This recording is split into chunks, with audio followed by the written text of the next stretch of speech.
이 사건의 단서는 위치 추적 신기술? 자, 이게 무슨 얘기일까요? 아내가 일단 가출을 했다라고 합니다.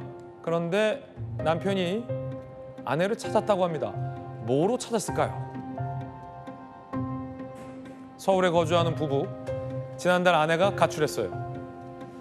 중고거래 앱을 활용해 아내의 위치를 파악한 남편.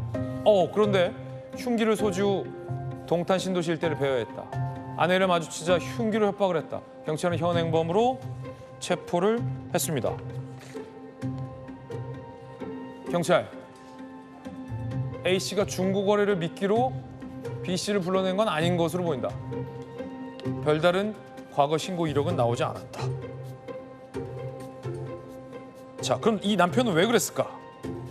집 나간 아내가 외도한다고 의심해서 찾으러 다녔다라고 진술했습니다.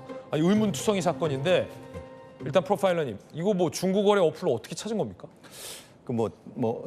당근 어플 비슷한 얘기죠. 그거 써도 될지 모르겠지만 그걸 가지고 네네. 있으면은 그 프로필이 나옵니다.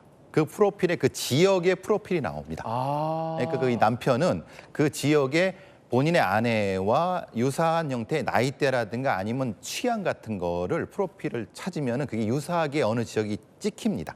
동탄이면 동탄 이렇게. 예, 동탄도 동 정도까지 찍힙니다. 그렇군요. 상당히 그래서 저 어플 같은 경우 좀 위험한 부분이 있습니다.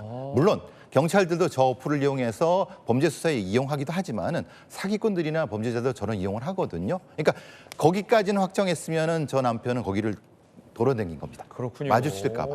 왜냐하면 저 어플 같은 경우가 그 사용자가 현재 있는 지역의 위치 기반을 그렇죠. 토대로 이 동네에서 중고거래하는 매물들이 뜨는 어플인데 그걸 역이용해서 아내의 위치를 특정할 수 있었다. 그 매물을 사는 아내의 특성을 역으로 프로파일링을 한 거죠, 거꾸로. 그렇군요. 네, 그렇게 된 겁니다. 아무리 그래도 저렇게 흉기로 아내를 위협하는 것은 법에 저촉되지 않습니까? 당연하죠. 예. 협박죄가 들어갈 수 있고 아마 저건 가정폭력 관련된 부분과 연결이 된 것 같습니다. 경찰이 확인하는 것은 과거에 이래서 신고 이력을 확인한 건 그겁니다. 이게 어떤 전력이 있었는가 아니면 상습적인가를 확인한 부분이 있는 거고요.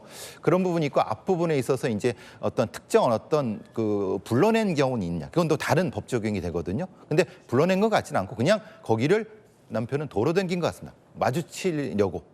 그래서 그런 거, 그건 좀 다른 법정이 되는 것 같습니다. 그렇군요. 자, 경찰이 구속영장을 신청했다고 하는데 최근 이 구속이 안 돼서 범죄로 이어진 사례가 있었습니다. 어제 저희 돌직구 강력반에서도 다뤘는데 가스배관을 타고 올라가서 전 연인을 살해한 사건도 마찬가지였는데 자, 요 남편 같은 경우는 조금 어떻게 될까요? 일단 부부 관계이긴 한데 흉기로 협박을 했다라는 부분, 아내가 외출했다는 부분, 영장 어떻게 될까요?